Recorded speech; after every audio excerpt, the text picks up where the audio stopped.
Jupiter is seated on a throne of gold and precious stones, bearing in his hand a scepter of cypress.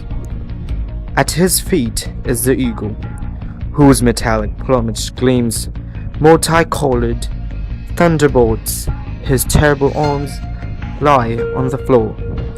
At his right is his wife, the jealous Juno, with a refulgent diadem and the peacock of vanity.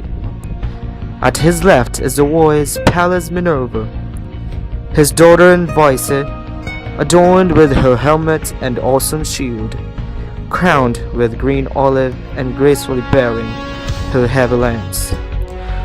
Forming a striking contrast is Saturn, squatting and gazing at the beautiful group.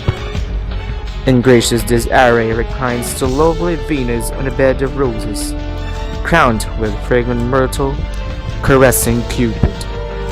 Divine Apollo suavely strikes his lyre of gold, and Mother of Pearl, dallying with 8 muses who are Calliope, muse of heroic poetry; Melpomene, muse of tragedy; Thalia, muse of comedy; Polyhymnia, muse of rhetoric; Erato, muse of lyric poetry; Euterpe, muse of song and music; Urania, muse of astronomy; and Clio, the muse of history.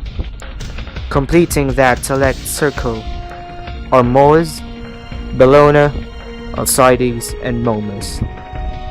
Behind Jupiter and Juno are Hebe and Ganymede.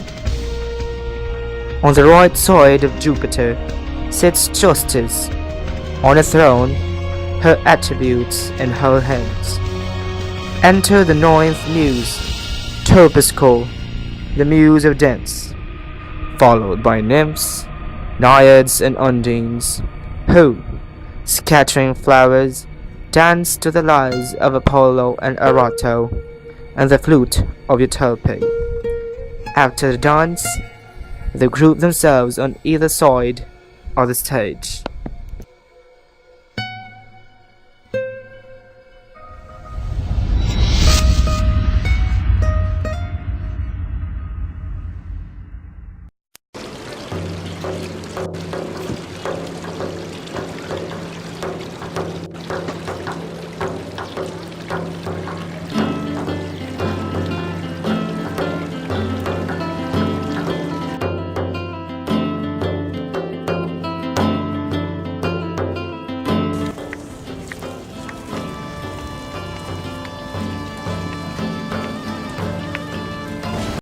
I have obeyed your orders, Sovereign Father.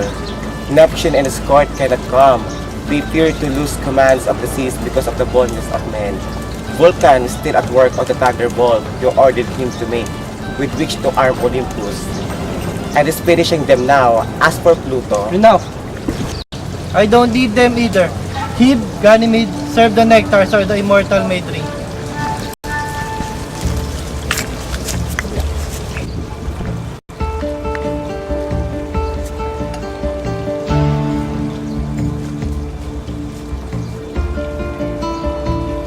He who wishes to live and to divert himself, let him abandon Minerva and tend my vines.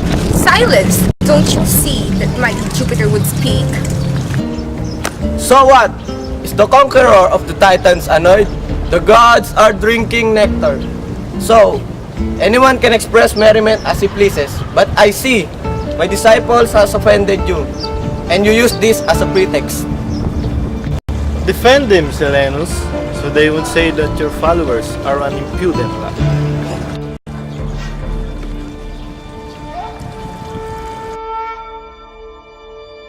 There was a time, great gods, when the proud sons of earth tempted to climb Olympus by piling mountain upon mountain, so they could dress away my power. And there's no doubt at all that they would have succeeded if your arms and my terrible thunderbolt had not hurled them down to Tartarus, burying the others in the bowels of Etna. This happy event do I wish to celebrate, with all the pomps of immortals, now that Earth following its eternal course has returned to that very same point in its orbit. Permit me, Jupiter. to speak first. Since I am your wife and the mother of the most powerful gods, no one better than I can present to you, so perfect, immortal as a divine Homer. Who would dare dispute his supremacy? For no word can compete with his Iliad, so brave and bold, and with his Odyssey, so reflective and prudent. Who, like him, has sung your grandeur, and that of the other gods so magnificently, as if he had surprised right here on Olympus, and been present at our gatherings? Who has done more than him to keep the odorous incense of Arabia burning abundantly before our images, as well as fat sacrificial offerings, whose delicious smoke, rising into Perseus' pile, Wife of Rachel, if I do not share your estimable option, and you, Jupiter, visible only to mortals, believe in my peace. I pray not to allow that he who sang my son Venus should be vanished with you. By the time my heart was learned to know, for others good and bear to others good. Calls mine the lyre of virgin, which sang of her glories and meets sweet musical echoes of pleasure. His most sweet and melancholy verses to Jerusalem. Praise be to you, person of the Son of Jesus. His battles are no less glorious than his body from the walls. Venus is more greater and virtuous than the rest. and why is the Roman poet to be preferred to the Greek? How can Virgil, a mere imitator, be greater than Homer? Since when has a copy been better than the original? Ah, beautiful Venus, I see you are mistaken, and I am not surprised. For when the subject is not low, it's over your head. Besides, the heart and the passions never knew how to reason. Abandon the argument, I beg you, in the name of your innumerable lovers. Oh, most fair Juno, as jealous as you are vengeful, in spite of your excellent memory, which ever recalls the golden apple, so unjustly denied your famous and never quite fully regarded charms. I see with disgust that you have forgotten the cross insults your favorite Homer hurled against us.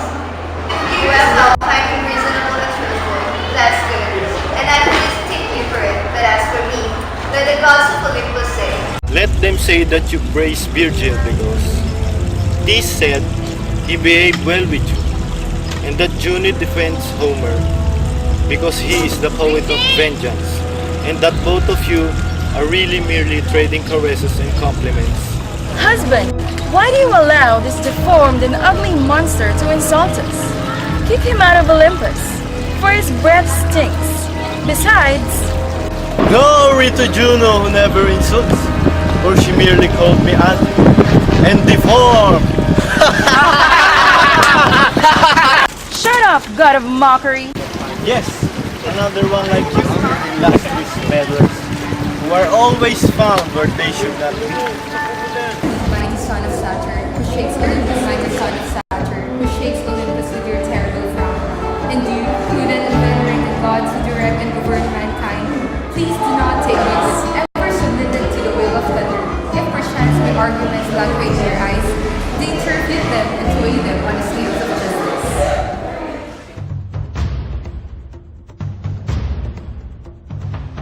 There is an ancient history beyond the Pyrenees. A man whose fame has crossed, with the swiftness of a flash of lightning, the space that separates the world of mortals from Olympus. Ignored and unknown, he became the plaything of envy and vile passions. Overwhelmed by disaster, the sad fate of great spirits, it seems indeed that the world has extracted from Tartarus all its suffering and torment, and has heaped them on this unhappy person. But, in spite of so many sufferings and injustices, he has not cared to return blow for blow, but, being too good and too great to be vengeful, he has rather sought to correct and educate his fellow men by creating an immortal work he's done Quixote. I speak then of Cervantes, of this son of Spain, who is to be her bride, but is now perishing in the most dreadful misery. The Quixote has great labor, as a whip that punishes and breaks, drawing not blood but laughter. It is a nectar that contains the virtues of a bitter medicine. It is a piercing hand that energetically disciplines human passions. If you ask me what obstacles overcame, please listen to me for a moment, and you shall know. The world found itself invaded by a kind of madness. The smaller and frenzied, spread by the idiotic pens of favorite imaginations. Bad taste prevailed, and time was wasted in the writing of pernicious books. Then there appeared this real light to dispel the darkness of the intelligence, and as birds flee at the sight of the hunter or a whistling of an arrow, so vanished the errors, the bad taste, and the absurd beliefs seeking in the night of oblivions.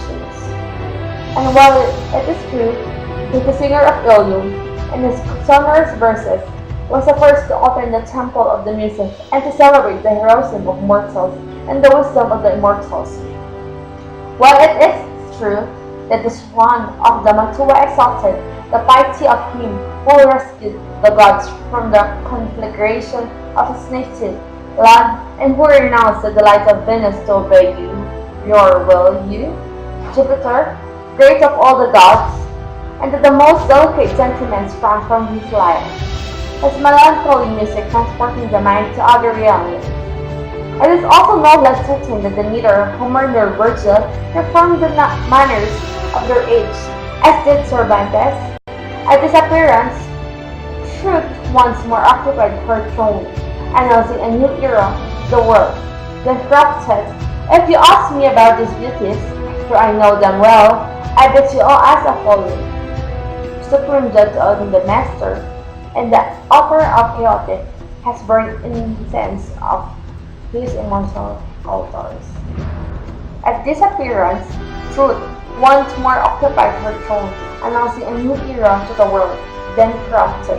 If you ask me about his beauties, though I know them well, I bid you ask Apollo, supreme judge of the matter, if the altar of chaotic has burned incense of his immortal altars. Receive, O my Father, these arguments of mine with the same pleasure that you listen. On still nights in the convents of Philomena. The ninth sister and I have read in the garden of Parnassus this book of Violet, of which wise Minerva spoke. His merry style and present rhythm sound in my ears, like a sonorous fountain springing at the mouth of Gilbert Cape. If even an extreme poverty that breeds the hungry, misery and woes that afflicts the helpless, a humble son of mine nevertheless been able to lift up to me his songs to harmonize and accents, offering me a tribute more precious and gorgeous than my glittering chariots and indomitable horses.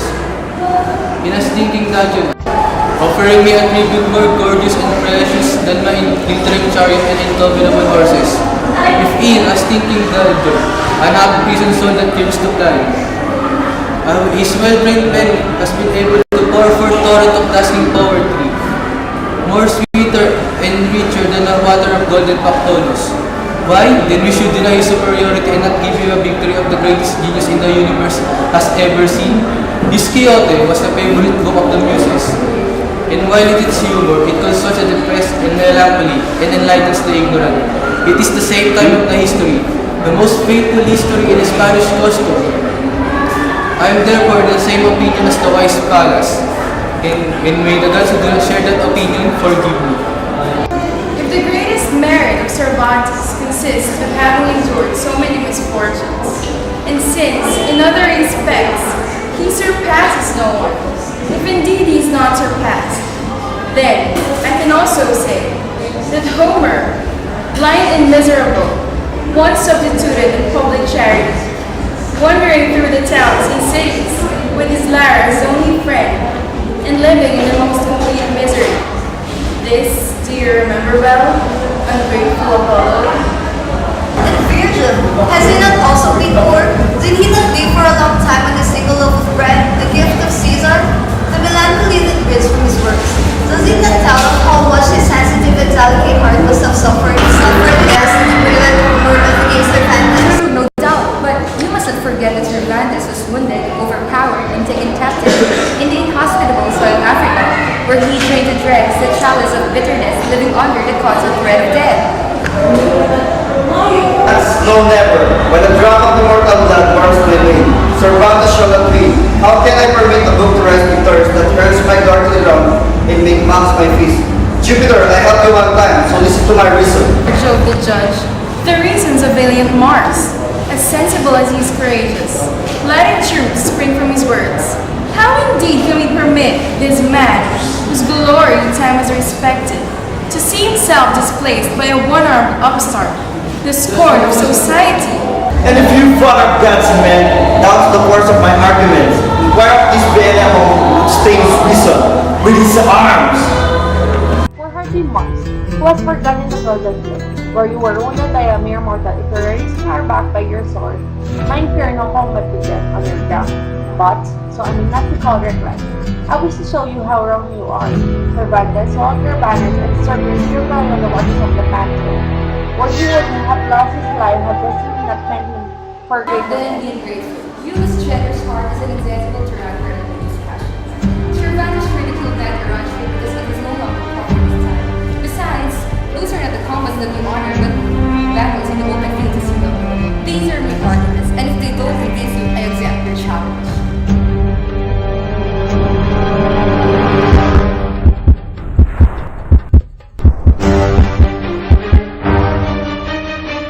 To your seats, Minerva, Apollo, and you, Mars and Bellona, do not provoke celestial fury. I shall put an end this dispute. Justice shall weigh the books with the strict impartiality, and what she decrees shall be followed in the world, while you shall accept her immutable judgment.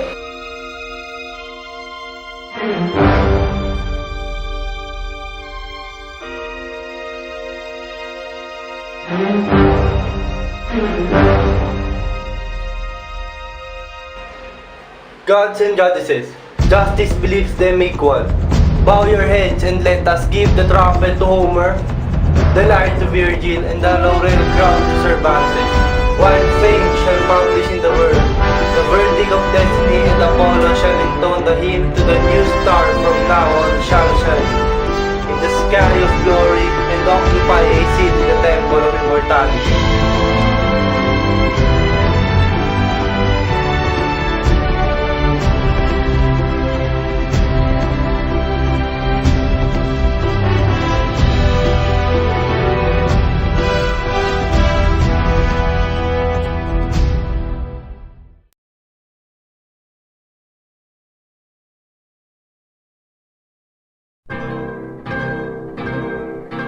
Tierra dorada, hija del sol de oriente, su fuego ardiente en ti latiendo está. Tierra de amores, del heroísmo cuna, los invasores no te hollarán jamás. En tu azul cielo, en tus auras, en tus montes y en tu mar, esplende y late el poema de tu amada libertad. Tu pabellón que en las nines la victoria iluminó, no verán nunca apagados sus estrellas ni su sol. Tierra de dichas, de sol y amores, en tu regazo dulces vivir. Es una gloria para tus hijos cuando te ofenden por ti morir.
So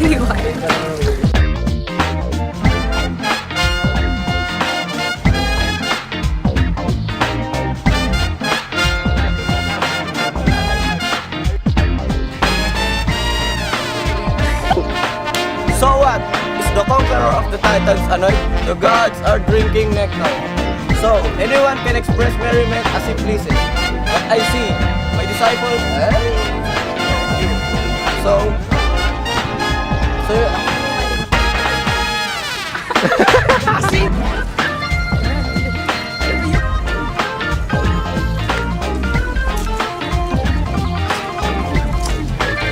I have obeyed your orders, sovereign father. But you, Hindi, sa kanin doon ko nakaturo.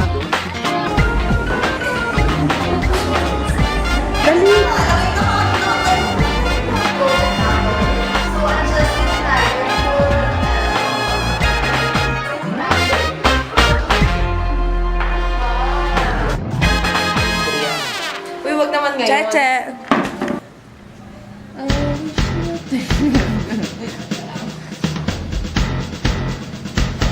Dali! Ulit-ulitin niya yan.